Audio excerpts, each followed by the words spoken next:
Okay, ladies and germs, welcome to the Side C Podcast, episode 4, right? I think. Or is it 4? All right. Correct, yep. Well, it is my pleasure to introduce a couple of these guys here tonight because we have a special show going. We are with our sponsor, Mitchell Woods from the Rolling Smoke Barbecue here in Rock Island, Illinois. Thank you for joining the show. Yep. And Thank you. sponsoring us. Glad to be here. So we're excited to go in this partnership because off the bat, I think Nesbitt, you had gotten in touch with him.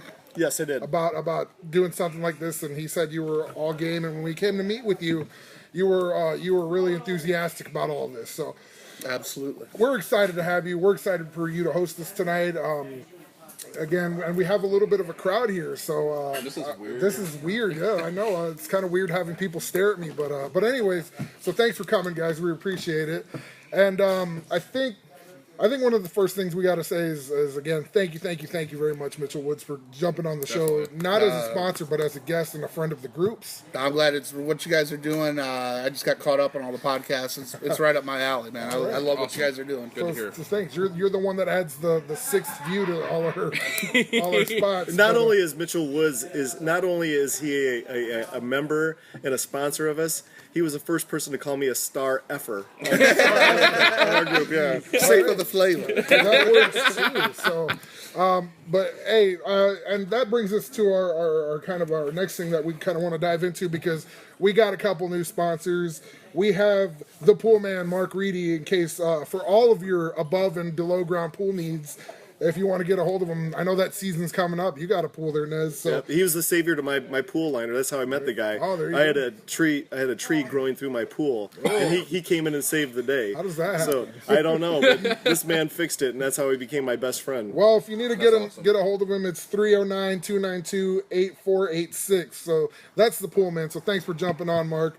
And we also have a friend of ours here today, a friend of mine, Aubrey Downey. I call her ADJ because she kind of added a Downey Jr. thing. Which, he's part of Iron Man. But anyways, she's a graphic designer and does all that goofy stuff online that I can't do with a pencil. So you can find her at aubreyRdowney.wix.com. So go check that out. She's got plenty of projects that she's got working on. So she's working on one for us that we'll talk about at the end of the show here. So, again, just make sure you check all those guys out. And we'll announce another one at the end of this show, so stay tuned, all right? But right now, we're with Rolling Smoke Barbecue, and I don't know if you've heard any of the news lately, man. Did you hear about Dave Mustaine and the Megadeth tracks? Oh, me being the huge Dave Mustaine fan I am, I try to keep up on his blog, anything about him. But I hear he's got a couple new members in the band that they finally confirmed. That's right. Well, I just recently found out he uses Twitter, so I didn't even know Dave Mustaine knew how to use Twitter. I guess that's metal now, right? So, Yeah. But yeah, they got 15 new tracks written down for the new album that they're planning to release.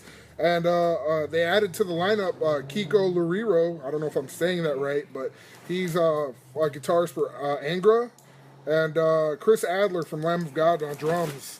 So that should be an interesting new sound. I mean, I don't know if it's going to switch their sound up too much. No, It won't because it's the same thing like what Motorhead does with Lemmy. Okay. Lemmy is Motorhead. Okay. Dave Mustaine is Megadeth. So it'll it's- all be yeah, on his so- leads. Unless he has Fast Eddie Shark. Yeah. Well, I mean, and that's cool. I'm excited to give that one a listen when it comes out. Also, last show on episode 3, we talked about AJ Pero passing away, unfortunately. But some news came out of that. Twisted Sister is going to be doing 2 tribute shows and a whole 40th anniversary farewell tour, I believe. Yeah. With Mark Portnoy jumping. Mike on. Portnoy. Mike Portnoy. From excuse me, the famed drummer from Dream Theater, Winery right. Dogs, Flying Colors, and the Adrenaline Bomb. Yeah, Adrenaline Bomb. Yeah. So he's jumping on that for that tour. I thought that was kind of neat. So. Yeah, I mean it's Mike Portnoy. He's just a music fan, just like us. Really, he's a good dude, and it's nice to see him helping out because, like we were talking about before we even started this, AJ he didn't have a will written down or nothing. I mean, he was 50-something years old and he had a heart attack. It's just one of those things that like when you got kids, you got like 3 ex-girlfriends, and you got 3 kids and an ex-wife or whatever the hell he had going on. You 2 need to- ex-wives and a girlfriend. Yeah, that's what it was. I mean, you have to have your stuff written down because, I mean, obviously he has money coming in. Yep. And now they got ex-wives and stuff, or girlfriends fighting Yeah. and he's got kids and stuff. I mean, it needs to get taken care of, and it's a good thing. I'm glad to see that happening. Well, the best thing about that is that the band will be able to continue on with that. So it'll be interesting to see how that tour goes. But another tour I heard about recently was the Black Sabbath appearance at Ozfest in Japan got canceled. Now, some outlets are saying it's because of Tony Iommi's health, but Which would be a shame. Hold on a sec. He came out and said that he's perfectly fine. He said he was doing all right. So there's really no specified reason for the canceling. But did you know they replaced the Black Sabbath show with the Ozzy solo show? Did they really? Yeah, Okay, so, so- probably like Zach Wilde Yeah. and them jumping on, or Well, what? no, Zach Wilde still does the Black Label. He's got Guy something. I can't think of the dude's name. Oh, it's the Greek. Norwegian He's, guy. he's the guy. It's the he's actually from Greece.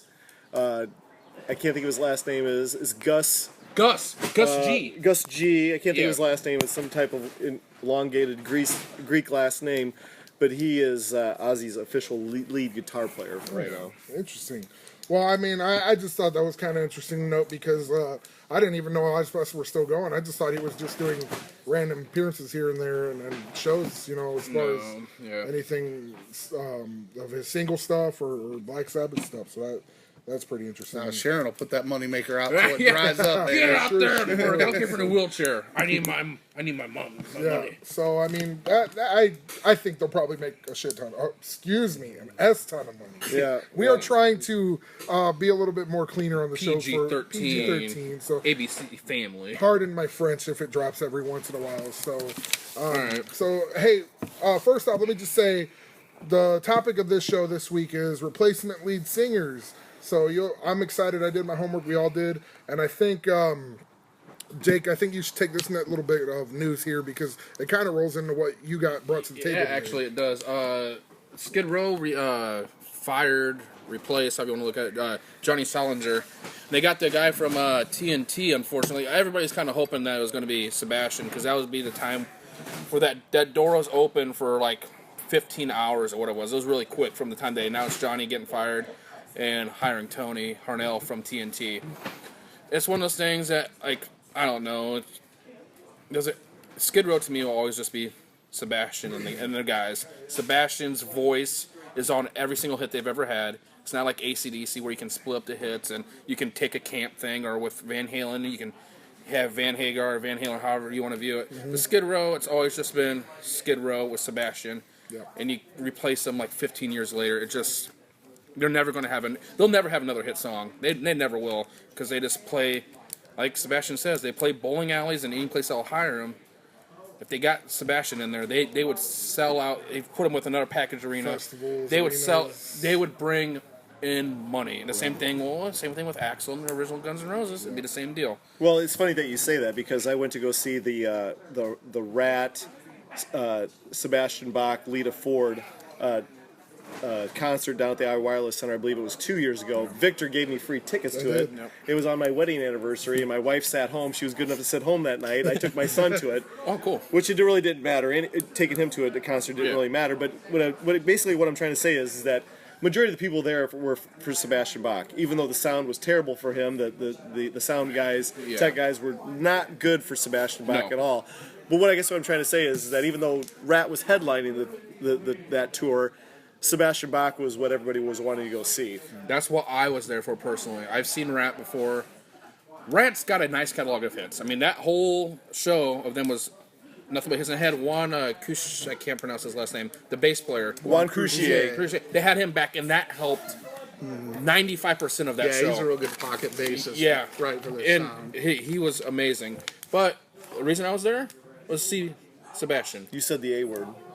No, he didn't. He said the amazing word. Oh, yeah. I was like, wait, I didn't cut it. No, I didn't. What are you trying to be, those Saturday night turds on VH1 Classic again? If I could add a couple things, one thing I did read was, it wasn't even. I mean, there was like a 15-hour window between, Solinger's announcement or Yeah. Skid Row's press release, but apparently, I think the Skid Row guys, they've been actually kind of secretly rehearsing with that Tony Harnell for about a month. Oh, really? Leading up to it, I read. And another thing. We'd all, I'm not the hugest Skid Row fan, but I think like Slave to the Grind is a masterpiece of a metal album. It really is. It's phenomenal. And but I think, as music fans, one thing I think to remember is a lot of times we get jaded on stuff and we're willing to, accuse bands of doing something for the money grab or whatever. I mean, I think, we'd all at this table love to see Sebastian back at Skid Row. Yeah. But I also think that, those guys aren't dumb. Rachel and Snake aren't dumb. They know how much money they can make. They have stupid amount of money. Yeah, they have already. promoters up their backside every year trying to make it happen. And I think it says something about them, though, and their principles, or maybe just how bad the relationship is with Sebastian, that they don't do that easy money grab. It's, to me, exactly what you're saying is 100% correct, because it's the same thing with the original GNR. You know how much money the original GNR would get if they would bring, like, those 5 guys got back there? Even if it was Matt over Steven, like, that wouldn't matter. But if you got Izzy, Duff, Slash, and Axel back together, that would sell out arenas for years. It really would. For years without writing a whole note. I'm going to interject on this one here, though, guys. I'm going to tell you this right now, is that I don't really think that they're going to sell out arenas. I went last year to see Alice in Chains at the Adler Theater, and they sold the Adler Theater out. And I don't think Skid Row is bigger than what Alice in Chains is right now. That's just me. But well, I think they probably do. I think a they probably theater do show, 5,000 to 7,000 seat. I venues, think Skid Row, maybe. they might not be able to. Probably a package tour. Exactly, because as we all know, the music industry right now sucks. So if you had a package tour with another band from the same era, like if you did like Skid Row and Tesla, something like Or that. Skid Row and Guns N' Roses, good luck. Yeah, and you can bring Faith No More in there and just round out the whole 91, 92 tour. Which they're touring this year, by the way. So. Yeah, I mean it could. So let's go get on our topic here. Okay. So we're on our topic of replacement singers, right? And that kind of bridges in with what you brought to the table here. Yeah, and this is probably gonna. Most of the people listening is not gonna know this. Sebastian Bach was actually a replacement singer. There's this guy that Skid Row got called. His name was Matt Fallon. We'll go Fallon. Is he the original? He was the original singer. He was the guy that got with them when they first started recording. But this poor Matt guy, he got screwed over twice. He got kicked out of Skid Row. But before that, and this is going to probably shock you, Eric, he was Nez. Sorry, yeah, that was really weird. That was weird. Yeah, that was odd. Quit making him awkward. He was actually the first lead singer for Anthrax. Before Joey. Yes. Yeah, Joey and before Neil Turbin. Neil Turbin. Yeah. He was in the writing process of spreading the disease. He was in there. So he must have been between Neil Turbin. Okay, and yes. Joey. Yes. Yep. Interesting. Yeah, so he escaped. I think Nez is fact checking you right now. Actually, I was bidding on a CD on eBay right now. Oh hell no! Which would add to your collection. Yeah, so this Matt guy, he started with Skid Row. They recorded the whole album that we all know as the self-titled Skid Row record. But they also have 12 other songs that you can find on YouTube with him as a vocalist. And they did a couple club dates with Bon Jovi, opened up for Bon Jovi during the Slippery When Wet tour. They did a couple like warm-up gigs, I believe, with Matt. And I don't know. Matt Fallon was was the original singer's name. Matt Fallon. Fallon, there we go. It doesn't. I can never find out what happened. Like if he quit, or if Rachel and Snake decided not to go with him. But that was in '84, and by '88 you had the new record, or you had the first record. So I mean, maybe it could have been the record label. It could have been anything. But I guess from what I understand is that they saw Sebastian singing at a wedding or something in like California. They found him. They're like, that's got to be the guy. And you can go back and you can listen to the demos with Matt, and you can listen to demos with Sebastian. Same quality, same basement tape stuff that you'd find anywhere else. And it just shows you that Sebastian was the singer for a reason. So there's no actual recording with this Fallon fellow then. Nope, it's just demos. Just all demos and. Yeah, and but nothing. the reason I brought it up is because I thought it was interesting because that hardly anybody knows about Matt. It's kind of the same thing with Phil Anselmo from Pantera. Yeah. Nobody knows that those guys, they were like this 80s cock rock band with this guy named Terry Glaze, I think his name was. They did like 3 records before that. So, I mean... Well, as I'm looking his credentials up on his career, He was fronted several local acts in the early 80s, including a band called Steel Fortune, where he teamed up with guitar player Dave Sabo. Steel Fortune and Anthrax were both on the bill when Metallica came to Sayreville, New Jersey area in 1983 to promote and release their first album. In mid-1984, Scott Ian of Anthrax crossed paths with Fallon again at Steel Fortune show in New York. That's when the whole That's the Anthrax happened. So he got booted out of Anthrax, or however that happened. Gets a call from Snake to join Skid Row. They do 24 plus songs. Some of the titles were like Walking with a Stranger, Dirty World, Knock Knock Baby, Shame Shame, Love Comes Down, Waiting on Me. One of the songs was released on the Greatest Hits thing, 40 Seasons, Best of Skid Row, called Forever. And all those songs, you can find like even like Youth Gone Wild, I Remember You, Piece of Me, all that stuff with Matt on it. Like Matt recorded 2 full records with him. And they just decided to, yeah. So who got the writing credits on those then? What, was it Matt? Or? No, okay, Matt got 1 writing credit on a song called Midnight Tornadoes, the last track on the self-titled record. All right. Skid Row is a guitar, bass player, songwriting. Yeah, Snake and Rachel are the creative. Yeah, Sebastian has maybe, the whole time in Skid Row, maybe got 5 writing credits. Sebastian doesn't really write songs. Yeah. He sings the songs. Gotcha. I mean, like, he's just a voice. He can't, well, like you said earlier, $1 million voice, 10-cent brain. You know? You know, which is, I mean, because like he made his money before that. He was singing in beer commercials in Canada. Really? Yeah. He's Canadian. I do recall back in the day reading, one of the old school metal mags like Hit Parader or Circus or something. I believe the thing that they had with that first album, I think the record company was like, you need a better singer, You need the blonde hair. And they were aware of Sebastian. He was in that Madam X, like a glam band up in Toronto. Yes. And they opened up for Motley Crue. Yeah.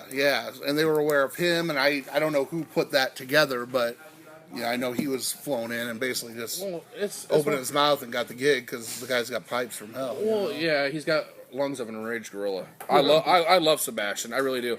And I don't know, it's just one of the things like we talk about record labels. Like you need a front man, you need someone that has the looks.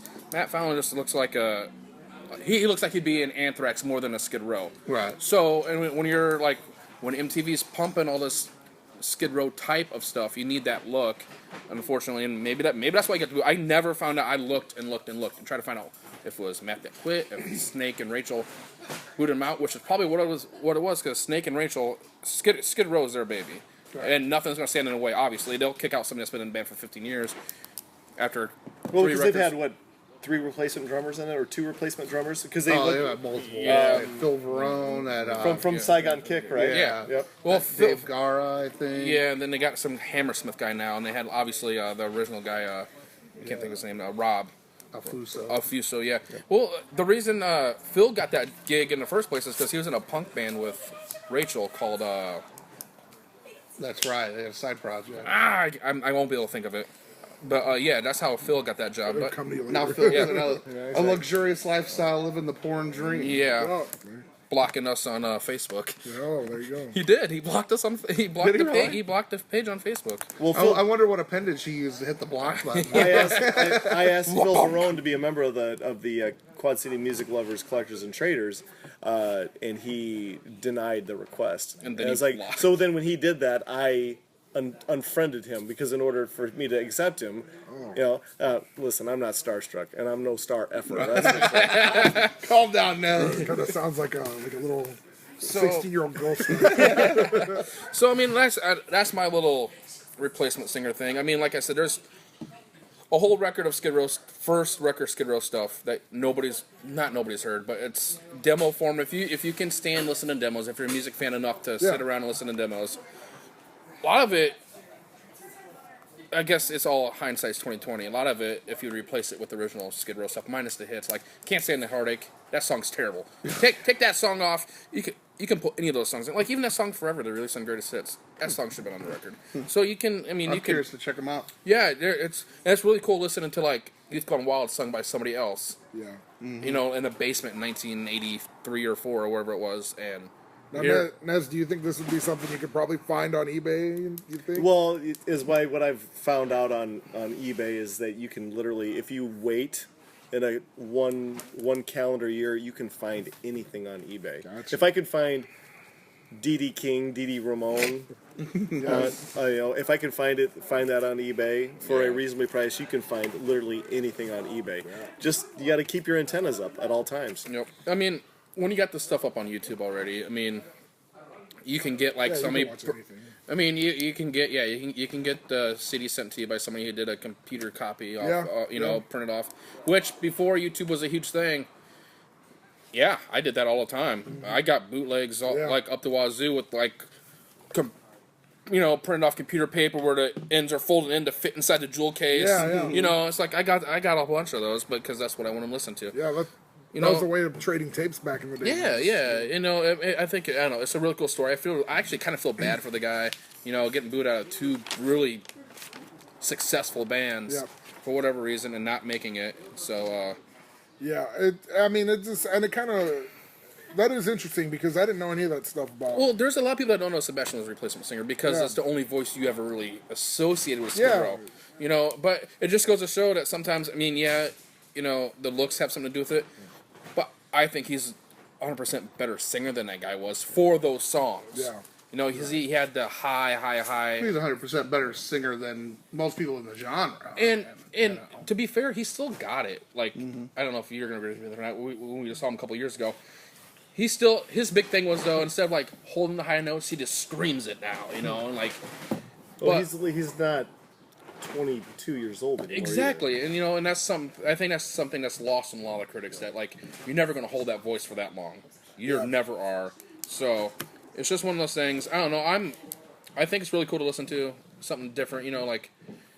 I don't know, like all of us, we have odds and end records, and I like the one that Mitchell's over here doing it. I like that one more than most of the other catalogs. So, Right. So that's and I just me. think that's something we'll get to here in a second because I'm excited to hear about that one. But what did you say earlier, Mitch? He's $1 million voice Voice in a with 10-cent brand. Well, I mean, in a sense, like we were talking about before we started this.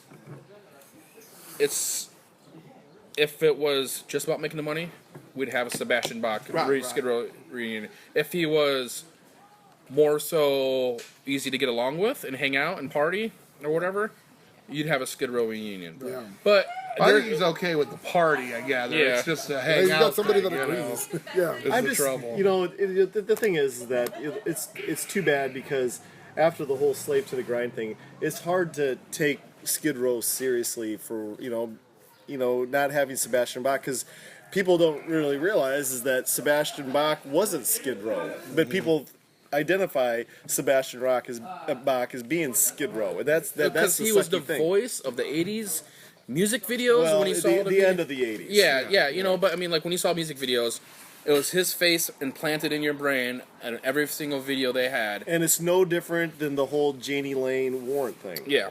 People thought that Janie Lane was the creator of Warrant and whatever. Janie Lane was technically a replacement singer for Warrant too. Yep. But the one But thing he was the creative force of Warren. Janie Lane wrote the music and wrote the lyrics to every single hit they have ever had. But back And to never what will. back to what I'm trying to say is that both bands hit it big at the same time. Both bands had the same problem with their vocalist. Yeah. Basically went down the same path. Yeah. They're doing the exact same thing. That's actually they are one and the same. They really are. They're going off of hits with a different lead singer. They're playing the same hits they had since the '80s, and it's doing the same exact thing as Warrant's doing now. You're 100% correct. And they're playing civic centers, and they can't sell them out, so they're asking people to bring Campbell's soup, cream of mushroom soup, or chicken noodle soup And you get in in order for to get a free. free ticket. Yep. So That's that's what the Warrant where they're show at. is. Right? Yikes. I don't think I was going to say. I thought I had another thought going through my head, and one more thing, and I can't. I've got a side note. I'm 95% sure that Sebastian Bach called me a pussy once. It was on the Slave to the Grind tour. I went and saw him at Five Flags Arena in Dubuque, and Pantera was opening.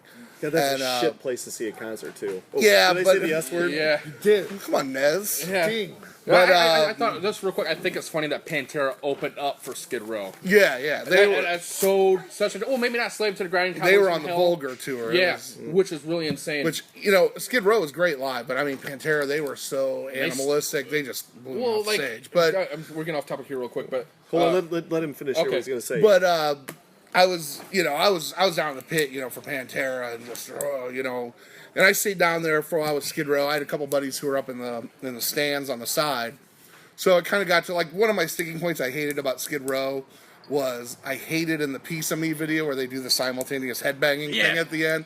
I just hated it, and like my band in high school, we covered that tune, and I was like, if you guys are gonna do that headbanging crap, I was like, I'm gonna just quit the band, Yeah. It was such a sticking point with me, and they're playing that song. Comes to that point, and I'm walking away, and Sebastian's all raging. He's like, "Come on, what are you doing?" He's like, "You in the green, don't be a pussy."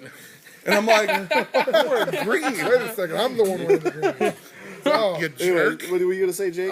no, I was just real quick on that show that you love so much. At the same time, Sebastian and Rex from Pantera were on there at the same time, and in Rex's book, he wrote how he thought they blew away Skid Row every single night on tour. Wow. Which was, I mean, Both were powerhouse shows, to be Yeah. fair. I mean, they were both awesome. and like a lot of people, I don't want to get too much off topic here, but the Subhuman Race record, or not Subhuman Race, sorry, what was the third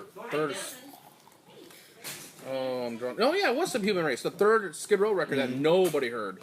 That record with Sebastian was really good too. Any doubles empties I can take? We're good here. Well, no, I'm Oh, gonna wait. take the Oh, empty there's so one- Maggie there's can one do right there. dishes. There you go. This is clean. That record It was was- okay, that one can go. What about this one? Good. yeah. That Okay. record was really good. And nobody heard it. And That's fine. I lost my train of No, thought. I mean, that's all right. That's No, all right. That was no. a guest appearance by Rita. Yeah, there you go. One of the proprietors. So, Bartender. that's all right. no. But I think it gets. No, I mean, it's just, like I said, I think it's fun to bring stuff to the light that a lot of people don't know. And a lot of people don't know Sebastian was a replacement. So, that's what we went with. Exactly. That's pretty much on point with what we wanted. So, Hey, we're live. yeah, we're live. We're not in a basement Yeah, it's all right. Coach. drinking. We're not Old taking it the Millers? easy way, cutting together segments. No. no. Or Scars F and that, all, F baby. that. So, hey, I think I found a remedy to our little cursing problem. So, if we have so I'll ring the bell. But what we were saying about Rachel and Snake, right? How they're kind of the babe. They are it's their band. Yeah. They're the creative force.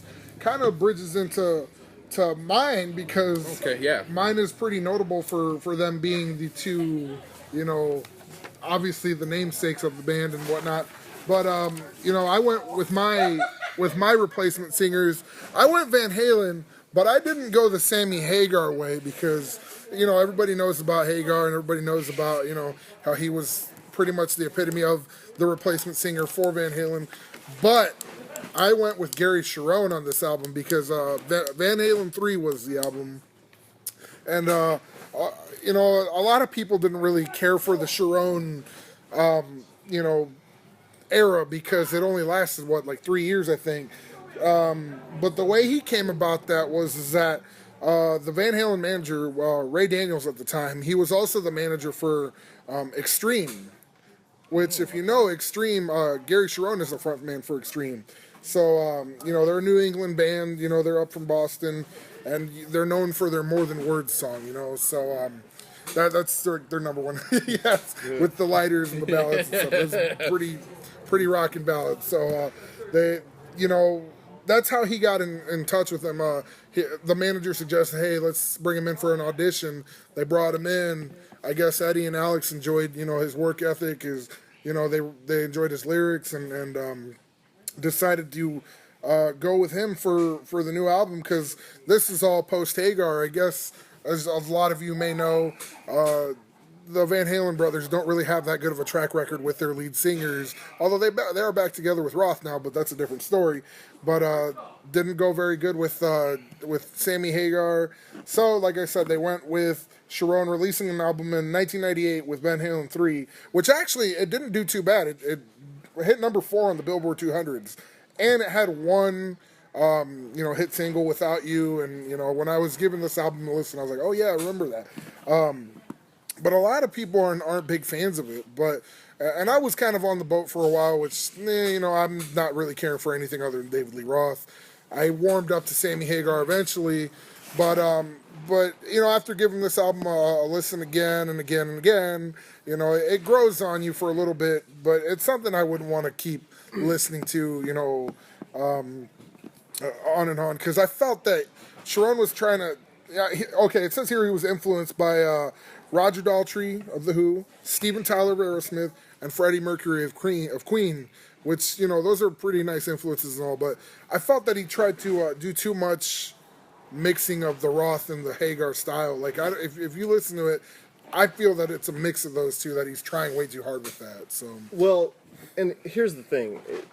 We've talked about the Van Halen product for a long time, and here's my take on it, and you guys can agree with me or not. And we've discussed this before, is that it doesn't matter who Van Halen has as their lead singer, it's Van Halen from the riffs, right? Yeah. Right? Yeah, and I really believe in my hardest of hearts that during these long periods of time before an album ever came out, what the members of Van Halen could have done for themselves, and Eddie and Alex going their own way and do different projects. So it's not the same thing. Yeah. And I always felt, even when Sharon was singing, was the lead vocalist for Van Halen, it was still Van Halen. And I thought maybe of all of Eddie's creativity, of how he was supposed to be this, and he is the world renowned, one of the world renowned guitarists. yeah. It was just Van Halen all over again. Well, see, that's another thing when it comes to this album. That's what I felt with that. Like, it was pretty much Eddie just trying to. I don't know if it was him like experimenting with stuff that he didn't get to do with Hagar, because maybe the label was like, let Hagar have some control, or like Roth have some control. It felt like it was more just him experimenting, kind of. There wasn't a lot of like. Alex is obviously in there because you need the beat, but I guess another stink is that Michael Anthony was pretty much mixed out of a lot of it and didn't really have a lot of heavy playtime on the album, because it was his last one with Van Halen before he ended up taking off with Hagar. There was very little Michael Anthony harmonizing in that album, And that is a big part of Van Halen. Huge. I think it shows when you got Wolfgang in there now that Michael Anthony is probably one of the most underrated backup singers. Yeah. They're like harmonizing with the leads. I think it's when it's gone, you don't realize, you don't know what you had till it's gone, and I think that's why, like any project that Sammy Hagar has done after, he's always brought Michael with him. Yeah. And it sounds amazing because Michael Anthony is an amazing singer. He said the A word. I know, sorry. Oh. Amazing. Sorry. We're not using it as much, though. Yeah, we are not. But I think what in what all of this is that basically the Van Halen name has taken over as far as what it's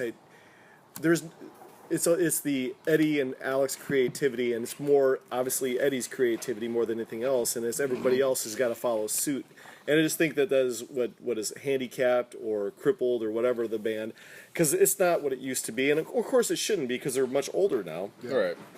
But the way that they had the legendary status of what Van Halen could have held what the Rolling Stones do now, type thing, right? If they would have, if they would have been consistent and stayed the course, but they took too big of breaks.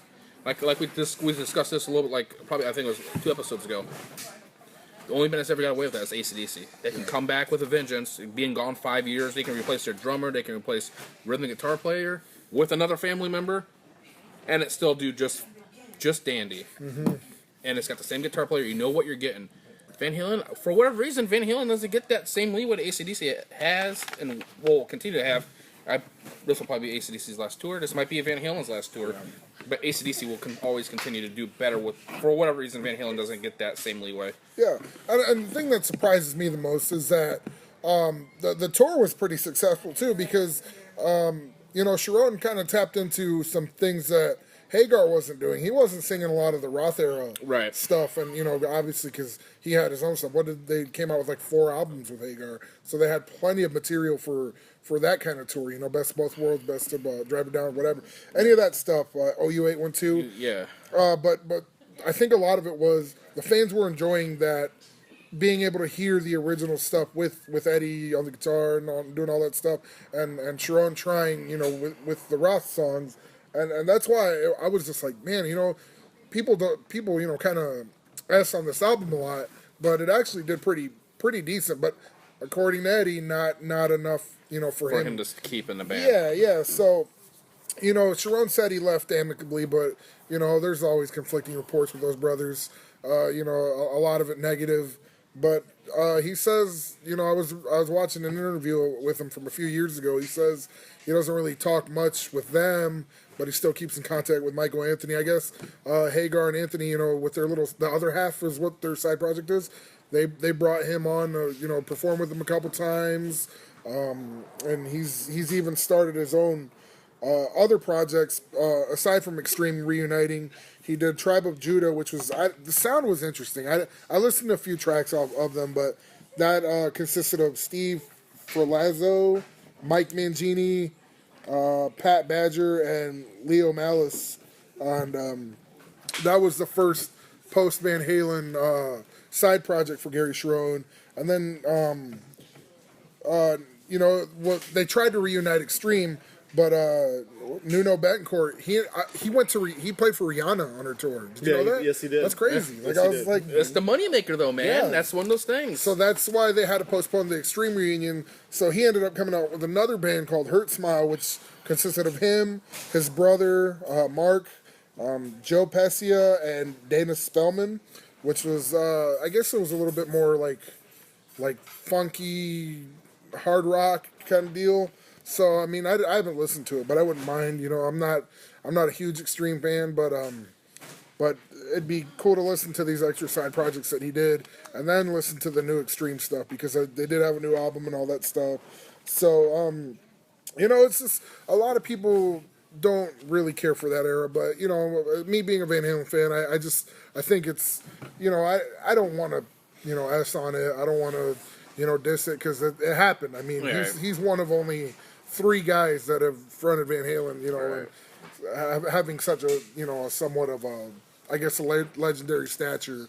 So, you know, it's just, I feel it's pretty important to kind of touch base on everything because it wasn't just, like I said, this album did pretty good on its own. It did number 4, so I think it's a good album, and people should give it another chance if they haven't already tried it. So I think you'll find a lot of times with like the one that I'm doing after you here, it had a high chart debut, Yeah. but then it's that initial response. But then it's like, how long did it stick around? Yeah, right. My understanding is it kind of was like debut at number 4 for all the hardcores, then just yeah. I mean, I think it went gold. Like the 3 went gold. I think like 700 units, 700,000 units, not 700. I don't even think that'd get you a penny or anything. But copper.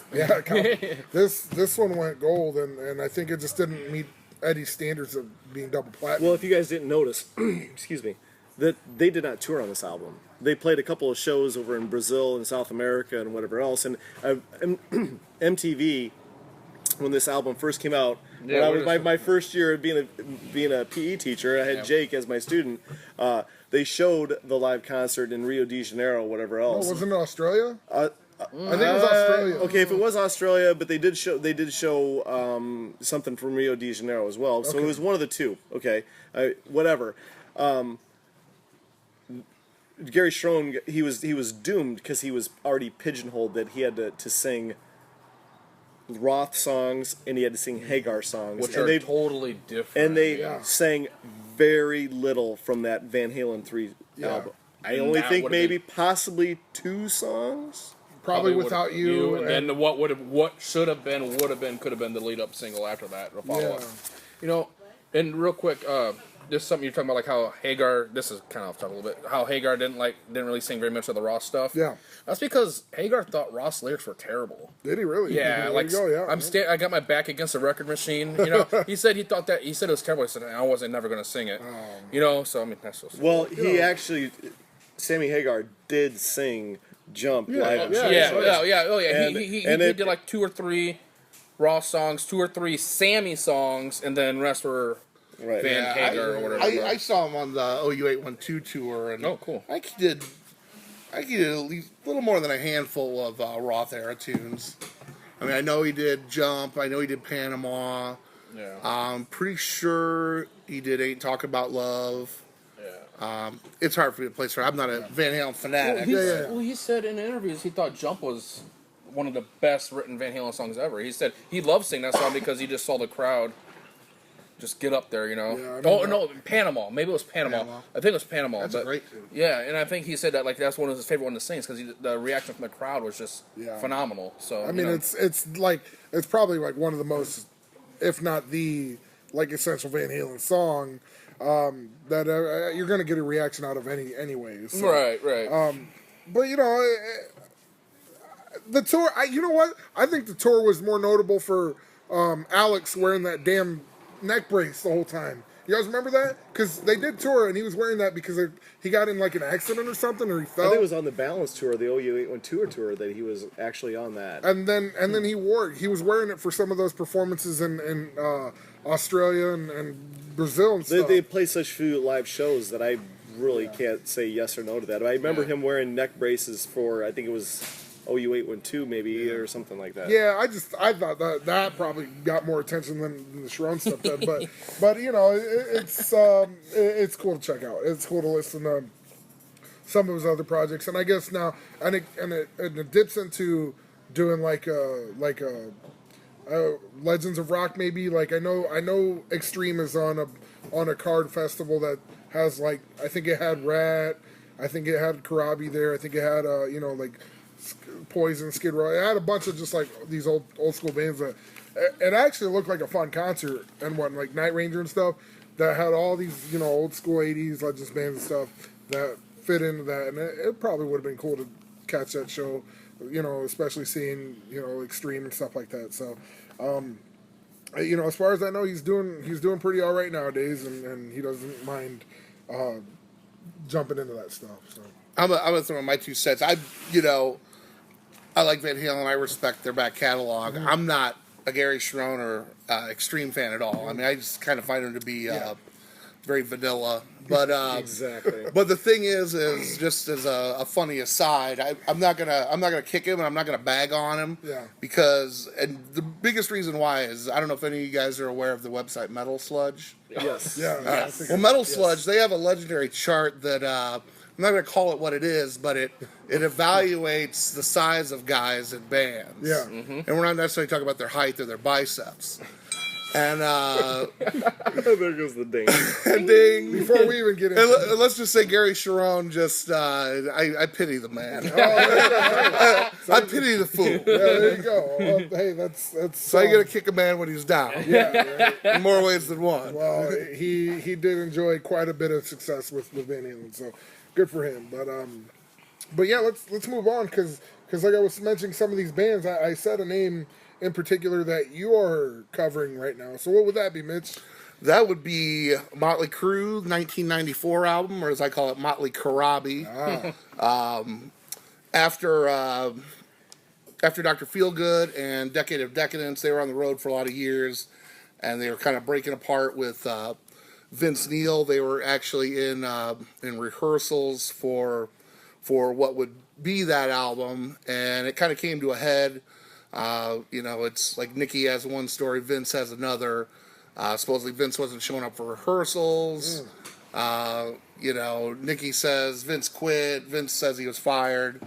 Kind of a he said. There's a lot of stories coming out of that camp, Yeah, absolutely, and it was definitely it was definitely a bitter thing, like after the fact. I mean, they had a lot of nasty things to say about each other. I remember an interview where with about the time that album came out and Mick Mars, they were talking about Vince Neil. He'd been in a a water accident and like hit like a coral reef and was kind of seriously hurt. And they were interviewing Motley Crue, and Mick Mars' response was, "So how's the coral reef?" Oh, that's Yeah, a yeah. cheap shot for that. Yeah. Yeah. But apparently, kind of the way that Corabi got hooked up with Motley Crue, John Corabi was in a band called The Scream, L.A. band, kind of nothing real special. They had their debut album in '91, and then they released another album after he went on to Motley Crue. And before that, they were known as Saints or Sinners. And I have a trivia question for you guys. Okay. If whoever can get it, I'll buy you a beer after the show. All right, hey, I'm on. Hey, you Oh, can't no, have your come phone. on. Where your phone? Put down the Google, You Nez. should know it. Nez is trying to All answer his phone. right. From the Saints or Sinners / The Scream, there was another member of the band who was picked up by a very legendary metal band who left the band before the recording of their debut album, but was an original member I know this. Of of the Scream. I know this because when Corabi was at Rascals, he talked about this, and it's Mm-hmm. going to drive me nuts now. So hold on, the guitarist of The Scream. No, just a member of the Scream. member of One of the the Scream. original members of the Scream Left because he got picked- before the first album was recorded, because he got picked up by another big time metal band. Is it? I would have it. It would obviously have to be from the L.A. scene. I would No. think it is. Actually, not. I'll give you a clue. It's not. It is It's not a band from the LA scene. Not even a band from America, and that's the last clue you guys are getting. not a band from America. Originally from America, no. Oh, England. Dun dun dun dun dun dun dun. I No, that's a I- bad I- idea. Hold on. Because when it comes to the hair metal. All right, one more clue. He's a drummer, a badass drummer. From not from America. And he's not American. From, No, he's America. The band that he the band- joined isn't originally from America. The Scorps? No. Well, That's that the was only good. That was a good guess. That's. Oh, I thought of James Kotak for some reason, and that's the only one. Well, he's Kingdom Come. Yeah, but he was also he actually played for Warrant too. He okay. did Scorps for. You ever hear the story about Rolling Stone, why they wouldn't On 'em? review Kingdom Come's first album? Because it was they called him Kingdom Clone because they would sound just like No, Zeppelin. that's not why. They actually, because their first album was called In Your Face. right. They thought the No, band was that named. was the second album, Second in Your Face. Okay, well, they thought the band was called Kingdom, and the album was called Come In Your Oh, Face. come in your face. Oh, that's cool. But back to it, the drummer from the Scream. You guys give up? Yeah, Yeah. because it's. Scott Travis, who went on to play with Judas Priest. You got to be Thank kidding you. me. For You're real. wearing the shirt too. And I am wearing the shirt. I know. The painkiller. I was this trying not first- to tip first you story. off. Oh, You know, my goodness. earlier. I would have had no idea. I had really no idea of Scott Travis's origins before Judas Priest. God. No. Interesting. Well, there's a little nugget for you, boys. Yeah, that's. Well, you know the thing about I did really enjoy that Motley Crue album. I really did. And the thing was, when Vince Neil got booted from Motley Crue, the whole rumor was going around that David Lee Roth was going to front Motley Crue. Really? That was the Oh, I legitimate. didn't hear that was that. legitimate. That was going through MTV News like really? a banshee. And obviously it was just hearsay or word, word of mouth type stuff. But yeah, everybody thought that David Lee Roth was going to front Van Halen. Front Motley Crue. Yeah. And obviously we would have known that would have happened. That would have lasted one album, and as soon as the recording session was over with, it would have been done. That record is probably the best Motley Crue record, in my humble opinion. Just because, After the first two, I agree. like Too Fast is my favorite. That's my favorite, and Generation Swine is probably my third favorite. Generation Swine is so underrated. It is. It was written for Corabi and a lot of co-writing by Corabi. Yeah, he sang on "Let Us Pray." I don't care what Vince Neil sang. That's not him doing that high scream. That's definitely Corabi, and Corabi will tell you that too. Yeah. I don't know. It's such a great record, I think, because you have two guitar players on there. Mick didn't have to break away from the rhythm to do the guitar solos live. Yep. He could actually just go into them. And maybe it's just because I've actually got to hang out with Corabi and like bullshit with him outside and whatever. Wait a second. He's just a really humble guy, and A day late and a dollar short, buddy. and Sorry, how to do it. Glass Joe. he I thought, I don't know, such a great record, and Krabi got to write some songs, Right. which It's the first time Nicky co-wrote lyrics. I Yeah. mean, he's co-credited. He's the co-writer on every song lyrically. Yeah, and the whole so- band is credited on every track musically. Yeah, see, so it's kind of like the Skid Row thing, where it's just Mick. Most of the time, it's Mick and Nicky.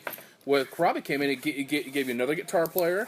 It gave you more songwriting because Krabi can write some songs. Oh yeah, absolutely. You know, and here's a little trivia for you. What was the name of the record before they decided to call it Motley Crue? Till death do us part. Oh, he got you. did. Boom! Without a Come hesitation, on. baby. I think Yeah. Please tell me you were thinking about that. Like, Damn, we- someone owes me No, a beer. no, after no, all no, that no. goodness. Here, look. That was stump the trunk to the next level. I wrote it down till death do us part because I thought that's what your trivia question was going to be. So I just wrote it down real quick because I was trying to think of it. Without Nice skipping try, a beat. laddie. Yeah.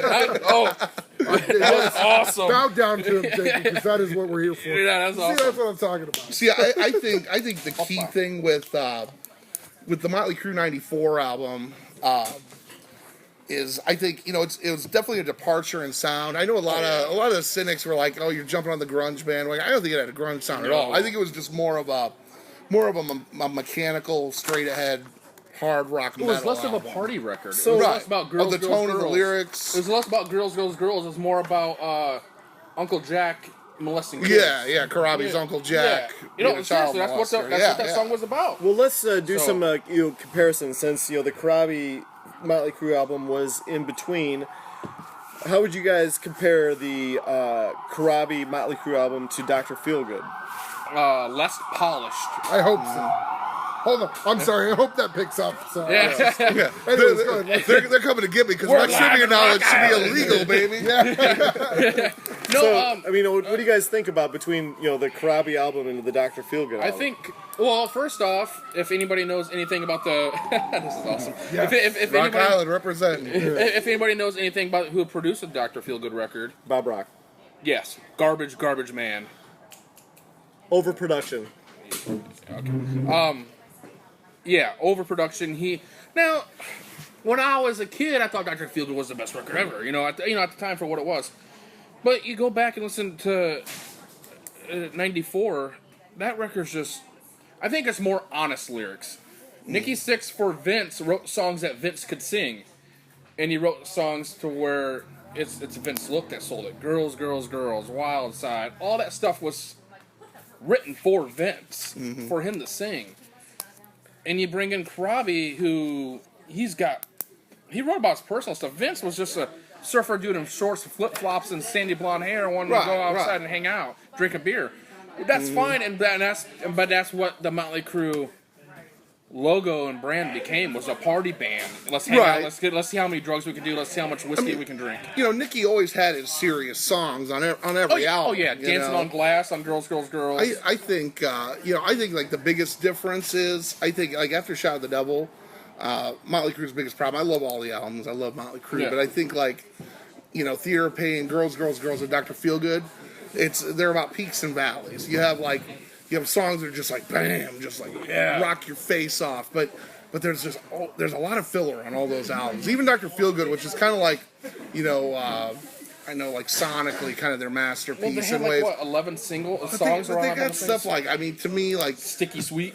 Sticky Sweet, Throwaway, Rattlesnake Shake, Throwaway, that Same Old Situation. Which was a Garbage. huge hit for them. It was a but huge still. hit, but it's a Poison song. Yeah, Motley Crue. yeah, exactly, but it was written for that type of thing. I think the Motley Crue '94 album was definitely more. It was definitely more balanced. It didn't have like huge songs that you're like, that's the one. But everything on it's really good. Well, here's the thing I want to interject here is that, how do you guys tie in the Karabi album into the Generation Swine album? Okay. Well, for me, obviously you've heard Generation Swine. Oh yeah. There's a song on Generation Swine called "Let Us Pray," and there's this big high scream in the middle of the song. Mm-hmm. And if you read the Motley Crue book, it's like, oh, that's Vince. That's not Vince.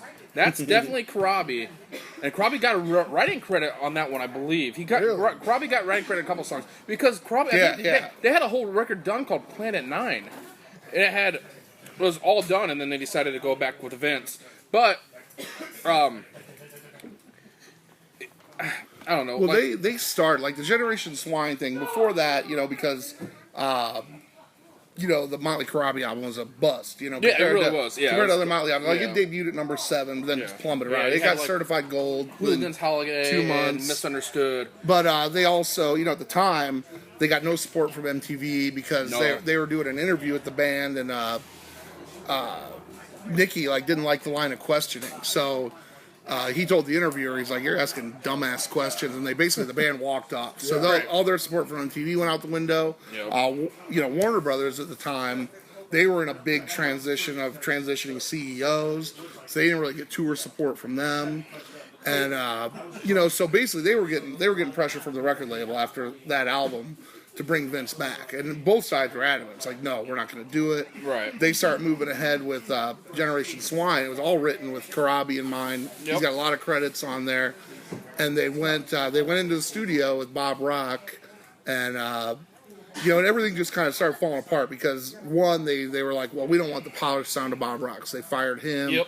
They brought in another producer whose name escapes me at the time, Humphreys. And Nicky and Tommy were going to co-produce it with him, Which they did. Well, and then the kind of just everything kind of just went sideways. Like Karabi was having arguments with with Nicky and Tommy over the direction. I guess Mick just hated the producer, and they were they basically it just all came to a head where Karabi's like, to hell with it. Right. I'm ready to get out of here. And they just kind of, the record label kind of brought them all together, brought Nicky and Tommy, brought Vince, and and the thing is, that's what happened. it's one of Mick's favorite Motley records because it was that dirty. But Generation Swine's awesome. And Motley 94. But Motley 94 is Mick's favorite record Mm-hmm. because he got to do other stuff. He could actually be a guitar player and do the leads and do. It was dirty. It was loud. It was fast. It was honest. So One of the things I'm really looking forward to, actually, is Yeah, I I've already seen know. both of them say it They're gonna- after the final tour's over. Mick and Karabi are going to collaborate on an album, Yeah, which I think would be awesome. Well, Karabi, when he played down the road, he was talking about. He said, "This a little off topic, but this is the type of guy Karabi is. He does a sound check, and the guy that's running his sound goes, all right. He goes, here's your setup. Let me know if you need to change things. I'm going to go outside and have a cigarette."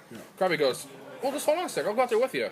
So here you have John Karabi outside smoking cigarettes, talk to you about anything. Like, my buddy is a huge Crew fan. I call him Motley Crue. That's the name I've dubbed him. please tell me that's him in your phone. Is it Motley Yes, Crue? yes, I swear, yes. I'll show it to you. It's Motley Crue. ADJ. So, we go there and he's a really nervous guy.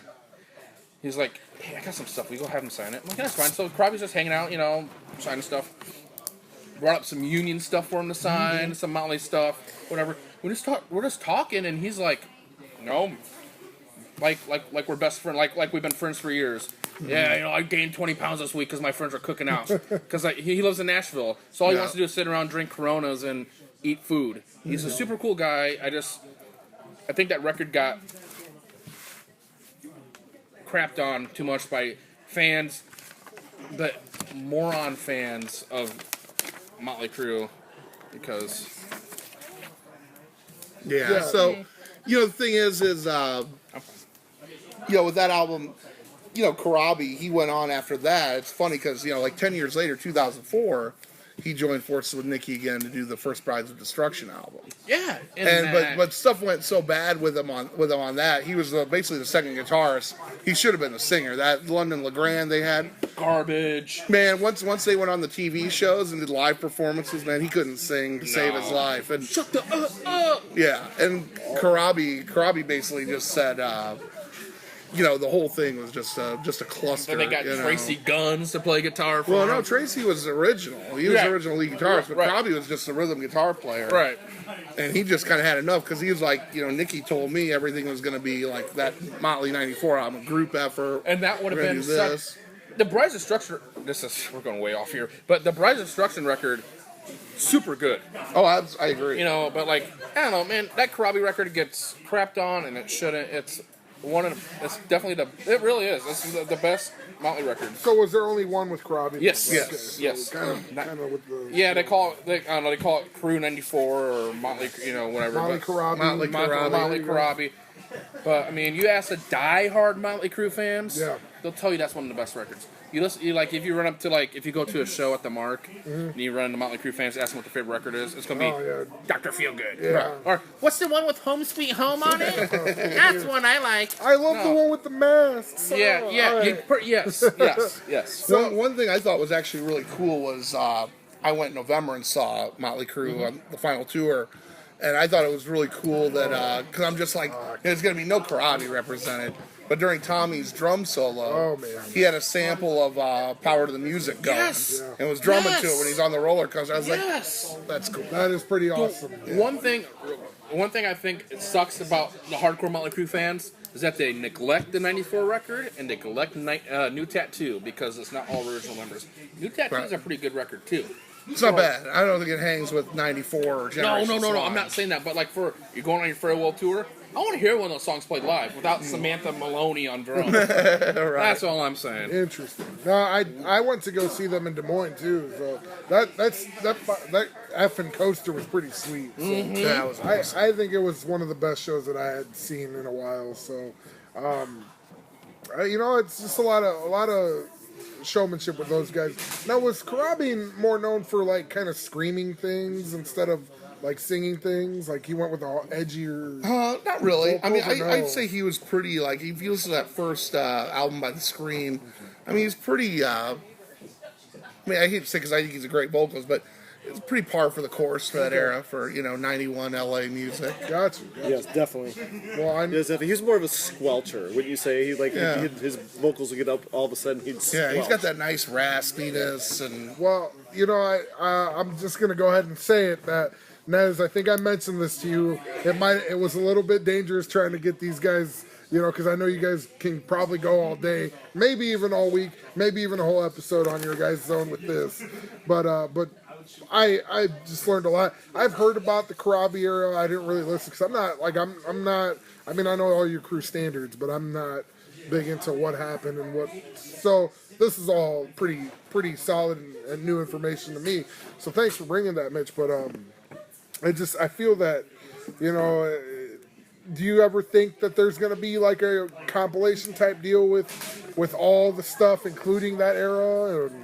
Maybe Yeah, I after mean, I the think tour? maybe like a box set or something that's Yeah. just a whole retrospective. Yeah, Well, they're remasters. going to end up having to do something like that because to incorporate all of the vault stuff from Motley Crue, you can't neglect the Karabi stuff. Even though it's one album, they still have to acknowledge it. It's still a Motley Crue album. But they've done the re-releases and they did the 6-7 bonus tracks already on there. It would be kind of nice to see a live show, which there isn't very much out there that came to surface yet. I mean, I'm sure they got stuff in the vaults. Right. But once again, I'm going to tell you this right now: is that the Karabi stuff the Karabi album falls under the same thing as like Kiss Music from the Elder or Judas Priest Turbo.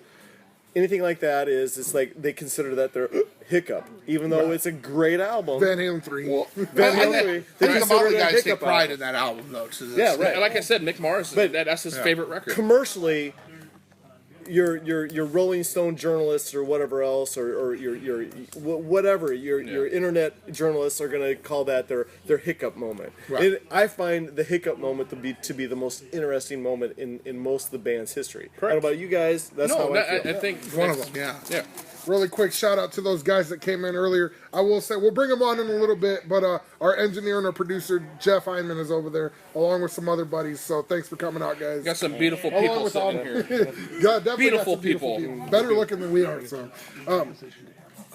yeah. So, so Nez, let me go to you real quick because you have a really interesting one that I know you like to bring in the kind of fringy type albums. So what do you got for us today? Well, all of us we're well informed that Deep Purple were one of the hard rock and heavy metal godfathers, and what people really don't really realize is that Deep Purple has gone through their schism of lead vocalists. yeah. Yeah. Rod Evans The first vocalist for Deep Purple was the renowned vocalist who sang the big hit for Deep Purple back in the 60s, Hush. Okay. And Ian Gillan was the replacement vocalist for Deep Purple for a long time. Yeah. I love Ian. I do. And Ian sang with them for a long time. And the third vocalist for Deep Purple was David Coverdale, which brought in the bluesy, more like R&B sound to Deep Purple, which caused a lot of riffs within the band, Right. Well- but which was brilliant. Okay, it was a brilliant area because it brought Deep Purple into more diverse section of rock. The hardcore Purple fans, don't they call it like Mach 1, Mach 2, and Mach 3? Exactly. And Ian Gillan was the Mach 2 lineup. David Coverdale was part of the Mach 3 lineup, but Okay. that's not what I'm talking about today. What I'm talking about today is what is essence was considered to be the Mach 4 lineup. Joe Lynn Turner, the Slaves and Masters album of 1990, which would have been right after I graduated from high school. So, In October of 1990 on BMG Records. who was the guitar player for Deep Purple then? Oh, it was still status quo. I mean, he Sorry, I'm not just trying to put you in a spot. I was just curious. well, yeah, exactly. I'm like, it's just one of those things because, like, by that time, 90s, I mean, Deep Purple's gone through 20 years of lineup changes, throwing people in and out, left and right. So I didn't know who Well, would be the guitar player. what I'm basically is that Richie Blackmore, he was the the founding father. Thank God, let there be light. There wasn't light. Now there's light again. Light again. All right. Anyway, Richie Blackmore jumped out of Deep Purple during the David Coverdale, I believe it was Come Taste the Band album when it was the R&B album. yeah. So basically, Richie Blackmore jumped out after he discovered that Deep Purple has gone into like R&B roots or whatever, and so then with that happening, Richie Blackmore jumps out. He creates Rainbow, and its essence had its fair share of lead singers, Dio, Graham Bonnet, and Joe Lynn Turner. Well, anyway, leading to Joe Lynn Turner was actually a vocalist for Deep Purple in 1990 in their Slaves and Masters album. To give you a little synopsis on it, was he was the vocalist in Rainbow from 81 to 83. He was the vocalist for Deep Purple for the 1990 release. This was the only recorded vocalist session for him. Being said, was fans revolted against that album because it was gone to, now we're going to 4 vocalists now. Right. Joe Lynn Turner is known to be the lead singer for Richie Blackmore's Rainbow, Right. And he was the third singer for Rainbow, the third selection for Rainbow after they had Dio and Graham Bonnet, like I said. Yeah. Now he is on the fourth vocalist for Deep Purple. Fans revolted against it. What we know about it is that sales were absolutely poop. I'm not saying the S word. I was hoping to put. He was ready. He had the bell ready to go. But what people don't realize is that the Europeans and the Asians, they absolutely 100% love Joe Lynn Turner's vocals. So the tour over in Europe and Asia were skyrocketing. Really? Yes, they were. And so here's a couple of notes for you guys. Is that in May of 2012, Slaves and Masters, the album itself, it was out of print for a good 10 years. A Dutch label called Music Records re-released this album on vinyl. And then in July of 2013, a UK label called Cherry Red Records re-released this album on vinyl with 2 bonus tracks. Oh, sweet. See, that's what I love about re-releases. You give me bonus tracks on it, I'm all about I it. don't know if we talked about that on the podcast or A little bit. We touched on it a bit. Now, what people don't realize is that why did Joe Lynn Turner come into Deep Purple it was real simple. It was that there was this love-hate relationship between Richie Blackmore and Ian Gillan. Okay. And I guess at the time is that Ian Gillan was a certified alcoholic. I mean, he was a full-blown alcoholic, was and bad. there was a lot of head bumping, or opposed to creative differences with Richie Blackmore. And I guess the violence got so bad between the two is that the band voted Ian Gillan out. for the recording of the Slaves and Masters album. And a lot of critics had claimed this album to be a pop-friendly album. So even some critics had claimed that this album was commercially compared to Foreigner. And so, Joe. The thing with Joe Lynn Turner is that he was never renowned in the United States as being a legitimate vocalist, which I think he's probably one of the best hard rock vocalists. Because you own a few of his discs, though. I own a lot of his solo stuff. I own stuff from him when he was in Rainbow, and obviously the Deep Purple stuff.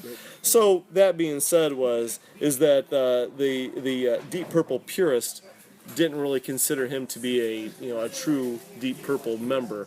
That being said, I think when you got a band where you get people that are afraid of change, the Motley Crue record, fans were, this isn't my blonde-haired guy singing about girls. No, it's not going to happen.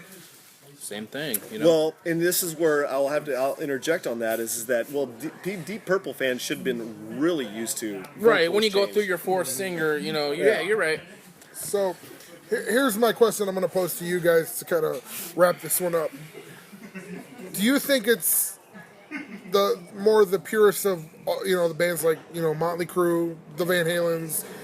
Do you think the purists, like elite fans, do they help with the knowledge of some of these other singers, or do they hurt it by dissing the singers and whatnot, or other band members? You know what I'm saying? Like, well, I'm going to interject on this one. Is that we are music fans and we are collectors and we trade and whatever. It's like if you're a fan of Van Halen, if you're a fan of Motley Crue, you're a fan of Deep Purple, you're gonna buy that album. I mean, it doesn't matter. There's a Japanese release at a record store around here that I want to go pick up of Van Halen 3. Exactly. Which would be great to own. Yeah, it's really nice. It's What kills bands are the journalists for what used to be magazines now that are internet websites that just crush them, and people actually read this crap and not really listen to music for what it is. Well, I think it's partly that. I also think, to be fair, you have to also acknowledge that there's a lot of pompous rock stars that just need to be told to just shut the hell up and rock out. I mean, Right. I mean, it's just, you get these flame wars, and a lot of times, I mean, whether their points are valid or not, ultimately you're putting chinks in the armor of your legacy, I think, I do really believe that, but as Victor and I have talked about before, is sometimes, musicianship gets stagnant. Eddie Van Halen never doing anything outside of Van Halen. What keeps you new? What keeps you not from being stagnant? Doing something else. I know one time on That Metal Show, they had Steve Vai on there. Right. Steve Vai is big into the G3 thing, where they bring three lead guitar players and they do the tour. They bring in the Yngwie Malmsteens. They bring in Satriani. And John Petrucci from Dream Theater, correct? Right. And they said they wanted to bring in Eddie Van Halen for it. Eddie Van Halen's ego won't allow it. But he'll score porno movies, Exactly. The movie's about Meth, that. anyone? Exactly. So what do you think, Jake, about do the elitists or the purists help or hurt the band? I'm at the point where if Motley Crue Generation Swine, one of my favorite records. Most fans hate that record. It just got really quiet. This is weird. They're intrigued. Yeah. So it's just one of those things that I think it helps, because if you're a diehard of that fan, you're gonna buy that record no matter what. Like you said, you don't care if you can only find it in Japan. You're gonna go find it. You're gonna get. If you want something bad enough, you're gonna find it. And if you're a music fan, you're gonna spend that $40 or $50 to go get that record at a record store because it's imported from Japan. It's just knows all about that. And don't listen to critics. exactly. Make do up it- your own mind. You have your own mind. Don't let some guy at Spin give a record 2 stars and it's you don't like it. I'm not going to like it. Because most likely he listened to New Kids on the Block back in the 80s. Right. Yeah. Right. It's just one of those things. And he's probably hired, as much as they want to say it, they're probably hired by a record label to say, if you give this one a good review, we'll make sure you get a little something your way. Well, that's what do you think that our buddy on Saturday Night TV on VH1 Oh, Classic man. does? The only records he pimps like that's Megaforce because he was actually working for Megaforce, and he helped sign some bands that. Let's Sorry, save this sorry. for a different podcast. All right, Okay. I'm just saying. I'm just saying. We'll drag Eddie Trunk through Nazareth and crucify him another day. I think I'd like to see their salaries on that because they probably get a Well, hold buku on. box. They're not in HD. That's No, what they claim. they're not even- they're not even HCs. They don't make nothing. Yeah, it's I guarantee you they're not. Well, six like figures. no, they actually real quick though. I listened to interview with not Florentine. What's the other one? Don Jameson. No, it is Florentine. My bad. Florentine was talking about like when he was doing a Crank Yankers or whatever that was. You're comparing that to the Guns N' Roses one, or the Guns N' Roses interview they did with Axl. They only get paid like $5 if it after it airs 20 times or something like that. What? Yeah, they don't. On YouTube? Yeah. No, on the website, actual website? No, on VH1 Classic. Oh, like, okay. So like if they It's have like a royalty deal. Yes. is. Yeah, Yeah, we yeah. gotta hurry up that way. Yeah. Okay. So, but let me just wrap this up by saying, Okay. Mitch, again, thanks so much for having us. I think this was a really good, really fun podcast. Thanks for we having me, finally man. got the lights on, so thank you for coming out.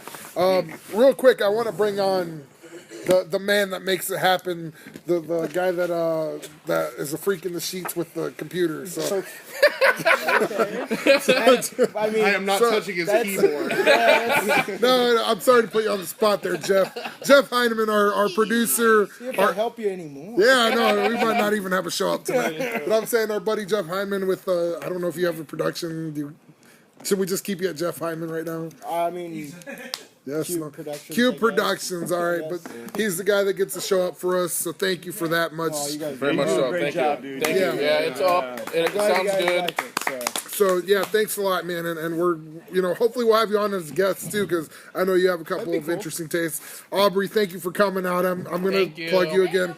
I'll put all the stuff online. She did bring up one future topic though, which not necessarily replacement singers, but replacement musicians, because That would be awesome. She informed me of Dave Navarro's run on Red Hot Chili Peppers. Yeah, So, that record's thank you. awesome. Aubrey, thank you for that. Thank you for That's that. a great Seal Pert with Rush. Yes. A lot of people don't know that There either. you go. So, but like I promised at the beginning of the show, I'm gonna go ahead and announce that next Sunday, April 19th? April 19th. April 19th, we will be doing a show at Switch Stance Skate Shop, downtown Rock Island, Illinois, on the Shops on 2nd Avenue. They have a nice little shop. There's a nice little shop there. We'll talk about that later. It's 6:30. 6:30. So if you want to come on down, he's opening the store just for us. And we also have a special guest, Eric Gustafson. Yep, he's Former member of the Ground Patrol. That was a Rock Island BMX freestyle and skateboarding gang back in the 80s, back in my day. Nice. And he's a really cool guy. He's very informative. And not only was he a member of that team, he was also a renowned wrestler for Rock Island High School. Ooh, there Got you a go. full ride scholarship to Eastern Illinois University wrestling with. He was teammates with Matt Hughes of the UFC. Matt Hughes, former lightweight champion, I think. So that's pretty awesome. I can't wait for that show. The topic hasn't been decided yet, but I'm sure we will deliver a good one. So thanks to you guys for showing up. So hey, thank you to you guys, our fans here. And then let's not forget our sponsors.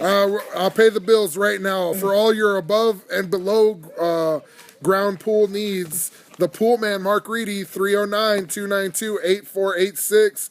And our guest and our sponsor and our friend here, Mitchell Woods, Rolling Smoke Barbecue, right behind Kavanaugh's on 30th Street in Rock Island. Thank you for hosting us, sir. Thank you, sir. Thank you.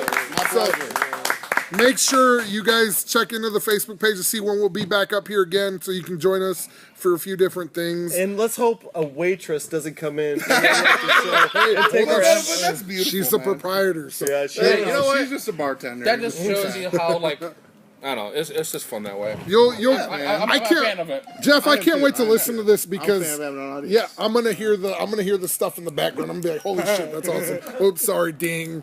So Nez, you got our parting words for us? well, you know, like once again, like I've always said, time and time again, like our buddy Gene Simmons has once said to us, God gave rock and roll to you, What about Satan? Let's hope so. Let's hope he gave a little bit to that. All right, man. Well, Yeah, all right. thanks, Awesome. guys. Side Seat I got Podcast. Make sure you guys tune in and go. Yeah. Hey, let's get a cocktail. All right. Yeah, I'm getting the next picture. I want a cheeseburger. That's